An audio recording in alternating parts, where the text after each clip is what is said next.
여러분들 정말 잘 오셨습니다. 하나님의 큰 은혜가 이 시간에도 예외 없이 여러분 모두에게 넘치시기를 주님의 이름으로 간절히 축원합니다. 요한복음으로 3주 만에 다시 돌아왔습니다. 지난 주일 추수감사주일, 그 지난 주일 행복잔치 이렇게 지나오느라고 3주 만에 다시 요한복음으로 돌아오게 되었는데요. 자, 3주 전에 어떤 말씀 생각해 보았습니까? 사도 요한이 감람산이라고도 불리고 겟셋마네라고도 불리는 곳을 굳이 뭐라고? 동산이라고 표현했는데 그 이유가 무엇인가 하는 것에 대해서 생각해 보았어요. 그 이유가 무엇이었습니까? 그것은 독자들로 하여금 이 동산이라는 이름을 사용함으로 말미암아서 에덴 동산을 생각하게 만들려는 의도가 그 속에 있었어요. 좀 더 자세히 말하면 에덴 동산에서 시작된 죄를 이제 겟셋마네 동산에서 예수님께서 해결하시려고 하는 것을 모든 자들에게 가르쳐 주기 위함이었다. 겟셋마네 에덴 동산에서 시작된 죄를 겟셋마네 동산에서 예수님께서 십자가를 지심으로 해결하려고 하신다. 자, 그런데 이런 사실과 관련하여 이 동산이라는 말 속에는 또 하나의 놀라운 비밀이 들어있어요. 그것도 역시 에덴 동산과 관계가 있습니다. 자, 1절과 2절 제가 다시 읽어볼게요. 예수께서 이 말씀을 하시고 제자들과 함께 기드론 시내 건너편으로 나가시니 그곳에 동산이 있는데 제자들과 함께 들어가시니라. 그곳은 가끔 예수께서 제자들과 모이시는 곳이므로 예수를 파는 유다도 그곳을 알더라. 자, 오늘 본문 말씀은 예수님께서 고난당하시기 위해 들어가신 겟셋마네 동산에 대해 설명하면서 그 끝에 뭐라고 덧붙이고 있어요? 유다도 그곳을 알더라 라고 말하고 있는 것을 보게 됩니다. 그리고 3절에 보면 유다가 군대와 대제사장들과 바리새인들에게 얻은 아랫사람들을 데리고 등과 횃불과 무기를 가지고 그리로 오는지라.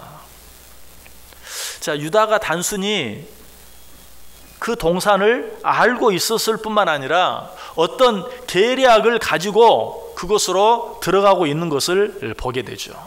그 계략이 무엇이죠? 예수를 잡아 죽이려는 그러한 계략이었어요. 자, 어쨌든 예수님께서 겟셋마네 동산에 들어가신 후 처음으로 등장하는 인물이 누군가? 뜻밖의 예수님을 판 가룟 유다였다. 자, 여기서 다시 에덴 동산으로 한번 돌아가 볼 필요가 있어요. 에덴 동산에서는 어떤 일이 있었는가?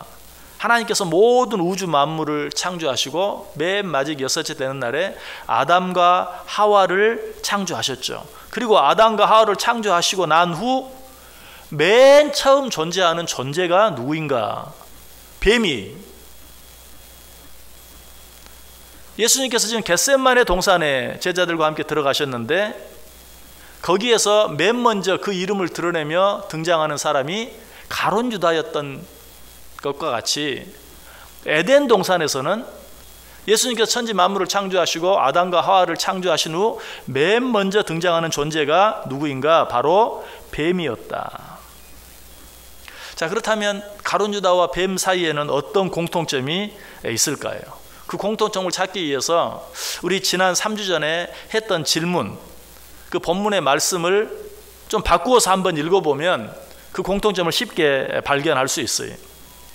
에덴 동산에서 첫 번째 아담에 이어 가장 먼저 등장한 뱀과 겟셋마네 동산에서 두 번째 아담에 이어 맨 먼저 등장하는 가룟 유다 사이에는 어떤 공통점이 있는가? 첫째 아담 이후에 등장하는 존재가 뱀이었고 둘째 아담 예수 그리스도 뒤에 바로 등장하는 존재가 가룟 유다였다면 이 둘의 공통점은 무엇인가? 뭐죠? 사탄이. 겟셋마네 동산에 나타난 가룟 유다는 어떤 존재였습니까? 사탄에 사로잡힌 자였죠.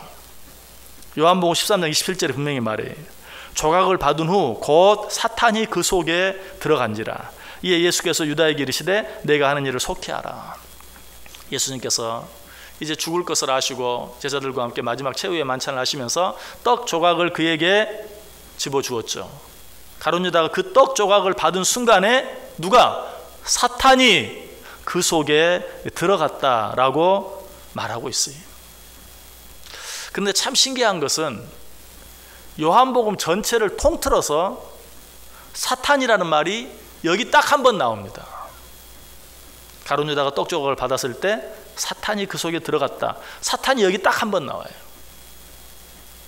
우리 지난 시간 3주 전에도 마찬가지죠. 감남원, 감남산, 겟셋마네 동산을 유일하게 동산으로 표현한 사람은 사도 요한뿐이었어요. 마태도 마가도 누가도 어떤 사람은 감남산이라고, 어떤 사람은 감남원이라고, 어떤 사람은 겟셋마네라고 표현하고 있는데 유독 사도 요한만 그곳을 동산이라고 표현하므로 그 속에 감추어진 어떤 목적이 있는 것을 우리에게 분명히 가르쳐 주었죠. 자, 그런데 오늘 사탄이라는 말도 마찬가지. 마태복음이나 마가복음이나 누가복음에는 여기뿐만 아니라 사탄이라는 말이 많이 나와요. 그런데 사도 요한은 가룟 유다가 떡 조각을 받았을 때 그 안에 사탄이 들어간 그때 한 번만 사탄이라는 말을 써요. 거기에도 분명히 어떤 의도가 있는 것이죠.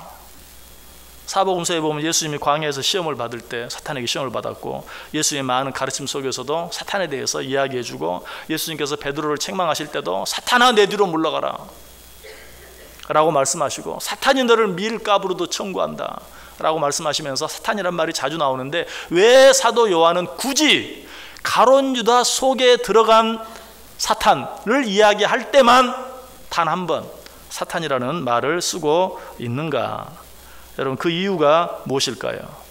이 사실을 통해서 우리가 얻을 수 있는 교훈이 있다면, 동산이라는 표현을 쓴 사실을 통해서 얻은 교훈과 동일하게 지금 사도 요한은 이 겟셋마네 동산에 등장한 가룟 유다를 통해서, 사탄에 사로잡힌 그 가룟 유다를 통해서 또 한 번 에덴 동산에서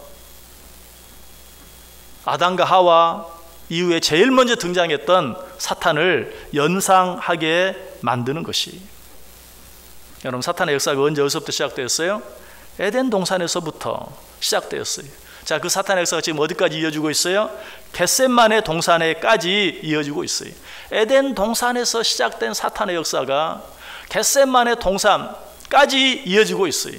자, 이 사탄의 역사는 어디까지 계속되어질까요? 현대를 살고 있는 지금 우리들에게까지도 계속되고 있다는 사실이에요. 너희는 이것을 기억하라 라고 지금 말해주고 있는 것이, 사도 바울이 이 사실을 좀 더 구체적으로 말해주고 있습니다. 고린도후서 11장 3절에서 뱀이 그 간계로 하와를 미혹한 것 같이 너희 마음이 그리스도를 향하는 진실함과 깨끗함에서부터 떠나 부패할까 두려워하노라. 무슨 말이에요?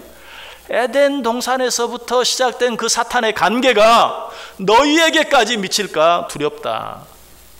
너희는 그러므로 조심하라, 깨어있으라 라고 말하고 있는 것이죠.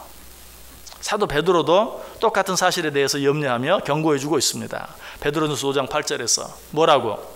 근신하라, 깨어라, 너희 대적 마귀가 우는 사자같이 두루 삼키며 삼킬 자를 찾느니라. 자, 이처럼 에덴 동산에서 시작한 사탄의 간계가, 사탄의 계략이, 사탄의 공격이 지금 겟셋마네 동산에까지 이어지고 있고, 그 사탄의 간계와 계략은, 공격은 오늘 우리에게까지도 계속되고 있다. 자, 이처럼 끈질긴 사탄 마귀의 공격을 어떻게 하면 우리가 이겨낼 수 있을까요? 바울 사도는 에베소 6장에서 사탄의 공격을 능히 이길 수 있는 방법, 비결을 우리에게 가르쳐주고 있죠. 여러분, 성경 한번 찾아보시기 바랍니다. 에베소 6장 11절, 12절, 13절. 에베소서 6장 11절에서 13절까지. 에베소서 6장 11절에서 13절까지 우리 한 목소리로 읽어볼까요? 마귀의 간계를 능히 대적하기 위하여 하나님의 전신갑주를 입으라. 우리의 씨름은 혈과 육을 상대하는 것이 아니요 통치자들과 권세들과 이 어둠의 세상 주관자들과 하늘에 있는 악의 영들을 상대함이라. 그러므로 하나님의 전신갑주를 취하라. 이는 악한 날에 너희가 능히 대적하고 모든 일을 행한 후에 서기 위함이라. 아멘. 악한 사단 마귀의 공격을 능히 물리쳐 이길 수 있는 비결, 방법이 뭐예요?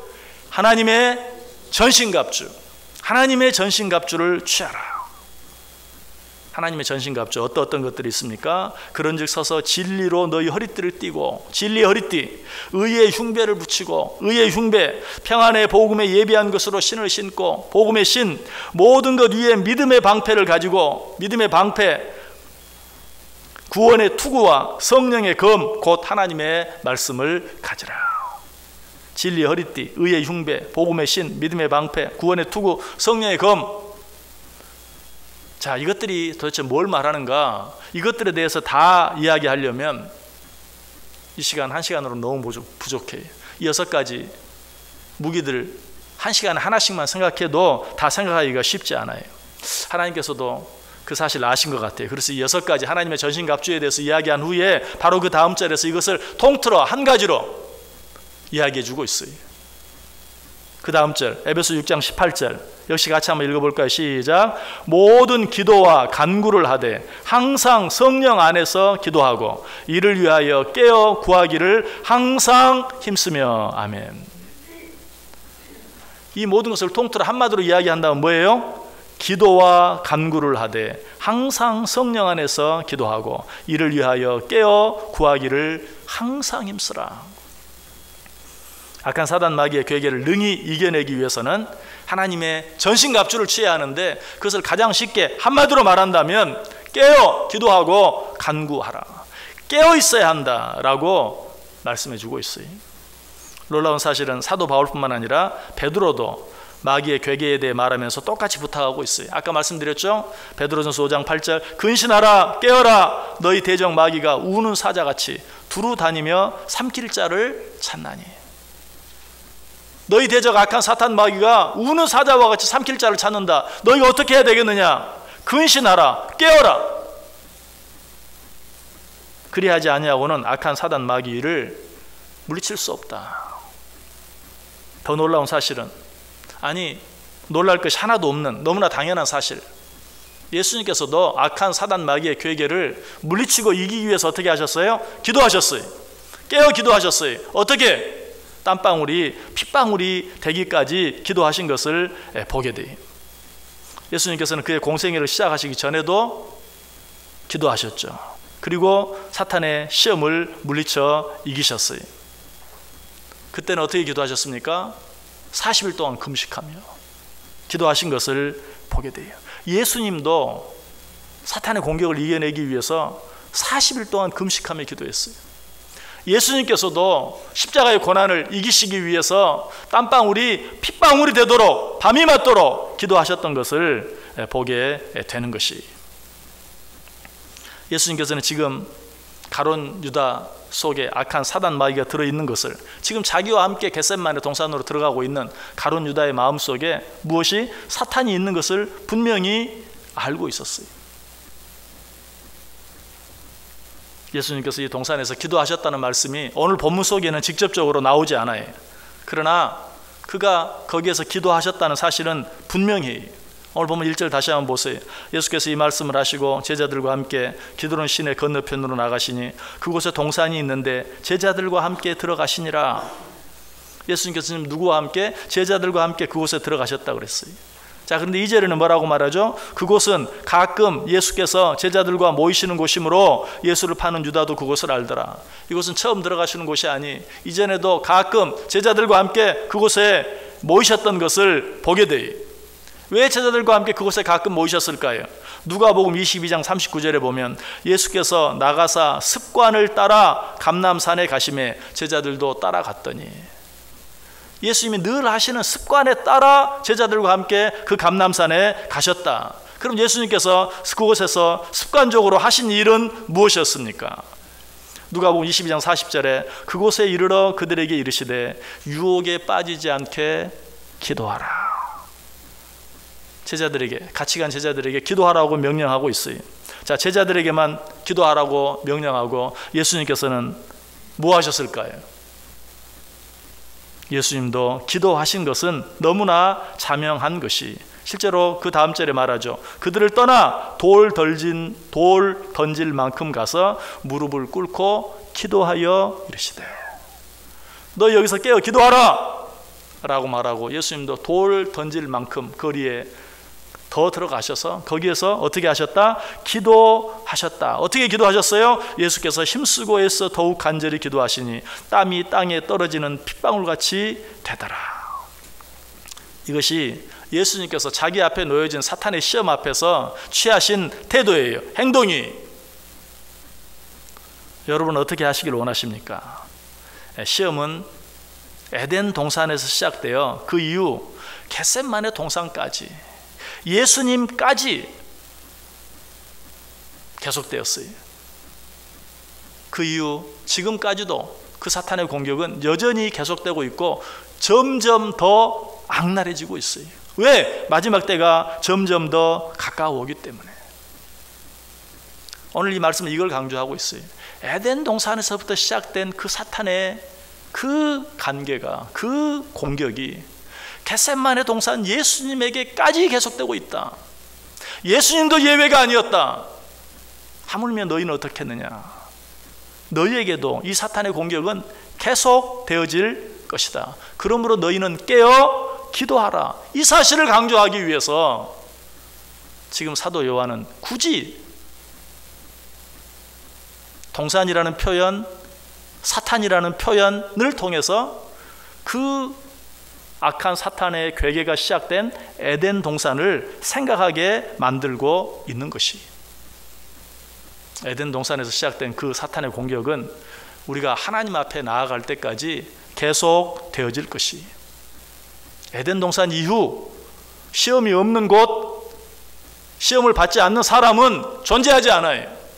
살아있는 사람이라면 누구나 이런 시험 가운데 처하게 되고 이런 악한 사단 마귀의 시험, 공격을 받게 되는 것이, 이런 시험이 없는 사람이라면 그 사람은 산 사람이 아니 죽은 사람이, 산 사람이 있는 곳에는 반드시 언제 어느 때든지 시험이 있어요. 여러분은 이 시험 앞에서 어떻게 하시길 원하십니까? 아니, 오늘 성경은 어떻게 하라고 말합니까? 기도하라. 시험 앞에서 기도 외에 우리가 할 수 있는 일은 아무도 없어요. 우리가 이 시험으로부터 자유로워질 수 있는 시간은 오직 기도하는 시간뿐이에요. 기도하는 시간만큼만, 기도하는 만큼만 자유로울 수 있어요. 우리가 하나님 앞에 무릎을 꿇는 시간만큼만 악한 사단 마귀와 싸워 이길 수 있는 것이. 그래서 사도 바울은 쉬지 말고 기도하라 라고 부탁하고 있어요. 성경에 보면 참 이해하기 어려운 구절이 한 구절이 있습니다. 그 어떤 구절입니까? 누가복음 21장 37절에 보면 예수께서 낮에는 성전에서 가르치시고 밤에는 나가 감람원이라 하는 산에서 쉬셨다 라고 말하고 있는 것이, 그런데 22장에 있는 말씀을 보면 예수님께서 그 산에서 습관적으로 기도하셨다라고 말하고 있어요. 어떤 곳은 쉬셨다, 어떤 곳은 기도하셨다. 자, 어느 것이 맞습니까? 둘 다 맞습니다. 왜? 예수님께서는 기도함으로 쉬셨어요. 여러분, 이 속에도 놀라운 진리가 들어있어요. 우리가 기도하는 시간만큼만 진정으로 쉬는 시간이에요. 그냥 누워서 또는 잠을 자면서 그런다고 해서 쉼이 주어지는 게 아니. 여러분, 누워 있으면서도, 아니 심지어는 잠을 자면서도 쉬지 못하는 그런 경험이 반드시 있을 거예요. 전도서 2장 23절에 말하고 있죠. 일평생에 근심하며 수고하는 것이 슬픔뿐이라 그의 마음이 밤에도 쉬지 못하나니 이것도 헛되도다. 누워있다고 쉬어지는 게 아니, 잠을 잔다고 쉬어지는 것이 아니, 모든 것을 하나님께 기도로 맡기고 아뢰므로써만 참 쉼을 얻을 수 있는 것이. 그래서 바울 사도는 이렇게 부탁하죠. 빌립보서 4장 6절 7절에서 아무것도 염려하지 말고 오직 모든 일에 기도와 간구로 너희 구할 것을 하나님께 아뢰라. 그리하면 모든 지각이 뛰어난 하나님의 평강이 그리스도 예수 안에서 너희 마음과 생각을 지키시리라. 염려와 근심이 있는 상태에는 쉼이 있을 수 없어요. 그렇다면 참 쉼을 얻기 위해서는 어떻게 해야 돼? 그 염려와 근심을 무엇으로? 기도로. 누구에게? 하나님께 온전히 맡겨 드릴 수 있어야 돼요. 아니, 맡겨 버려야 돼요. 거기에만 참 쉼이 있어요. 그래서 성경은 예수님께서 감람온이라 하는 산에서 쉬셨다라고 말하기도 하고, 예수님께서 습관적으로 감람산에서 기도하셨다라고도 말하고 있는 것이, 어느 것이 맞는가? 둘 다 맞다. 예수님은 감람산에서 기도하심으로 참 쉼을 얻으셨다. 십자가의 고통을 앞에 두고도 그 모든 것을 기도로 하나님께 맡겨 드림으로 거기에서 참 쉼을 얻으셨던 것이, 여러분, 누구보다도 예수님께서 친히 우리에게 말씀하시죠. 뭐라고? 마태복음 11장 29절에 나는 마음이 온유하고 겸손하니 나의 멍에를 메고 내게 배우라. 그리하면 너희 마음이 쉼을 얻으리니. 여러 번 말씀드렸어요. 나는 마음이 온유하고 겸손하니 나의 멍에를 메고 내게 배우라. 그리하면 너희 마음이 쉼을 얻으리니. 이 말씀도 참 이해하기 어렵다. 왜? 이 말씀이 이해하기 쉽게 되려면 이렇게 돼야 된다고 그랬죠. 나는 마음이 온유하고 겸손하니 나의 멍에를 벗고 내게 배우라. 그리하면 너희 마음이 쉼을 얻으리니. 이래야 맞는데, 나의 멍에를 벗고가 아니라 나의 멍에를 메고 내게 배우라. 그리하면 너희 마음이 쉼을 얻을 것이다. 이 말의 의미가 무엇이라고요? 예수님께서 우리에게 주신 명령, 쉬지 말고 기도하라. 항상 깨어 구하기를 힘쓰라. 이 멍에를 메고 기도하기를 힘쓸 때 너희에게 참 쉼이 있을 것이다. 자, 이 구절을 말씀드리면서 또 말씀드렸어요. 지금 방금 제가 어떤 구절을 읽었습니까? 마태복음 11장 29절. 나는 마음이 온유하고 겸손하니 나의 멍에를 메고 내게 배우라. 그리하면 너희 마음이 쉼을 얻으리니. 그런데 이 구절 바로 앞에 마태복음 11장 28절에는 어떤 말씀이 있습니까? 수고하고 무거운 짐자들아 다 내게로 오라. 내가 너희를 쉬게 하리라.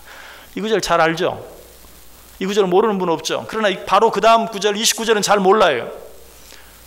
수고하고 무거운 짐진 자들아 다 내게로 오라. 내가 너희를 쉬게 하겠다. 그 뒤에 우리를 쉬게 해주는 방법이 나오는데, 나는 마음이 온유하고 겸손하니 나의 멍에를 메고 내게 배우라. 그리하면 너희 마음이 쉼을 얻으리라. 어떤 멍에? 기도의 멍에.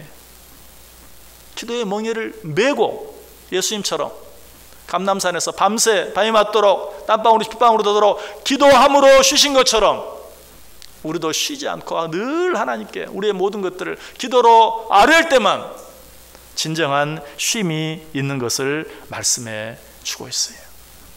오늘 사도 요한은 겟세마네 동산에서 사탄을 언급함으로 에덴 동산에서 시작된 사탄의 관계를 기억하라고 말하고 있어요. 에덴 동산에서 시작되어서 겟세마네 동산까지 이어진 그 악한 사단 마귀의 관계가 이 마지막 때 둘째 아담이 다시 이 세상에 오시는 그날까지 계속되어질 것을 우리에게 말씀해 주면서, 너희는 그 시간을 무엇으로? 기도로 깨어 기도함으로 악한 사단 마귀의 괴계를 소멸하라. 그것과 싸워 이기라 라고 우리에게 부탁해 주고 있어요. 여러분, 우리 가운데 시험이 없는 사람은 아무도 없습니다. 그렇다면 그 시험을 어떻게 이길 수 있습니까? 오직 깨어 기도함으로만 이길 수 있어요. 이 시간에 여러분 마음속에 나에게 주어진 모든 시간 동안 온전히 깨어 기도함으로 악한 사단 마귀에게 지지 않고 승리하는, 예수님도 기도로 악한 사단 마귀의 괴계를 이기셨는데 하물며 내가 기도하지 않고 어떻게 악한 사단 마귀의 시험을 이길 수 있겠는가? 물리칠 수 있겠는가? 깨어 기도하기로 마음에 다짐하고 또 그렇게 살아갈 때 피할 수 없는 그런 악한 사단 마귀의 모든 시험들, 공격들과 싸워 능히 승리할 수 있는 저와 여러분 될 수 있기를 주님의 이름으로 간절히 축원합니다. 기도하겠습니다. 하나님, 우리의 약함과 연약함을 아시고 또 한 번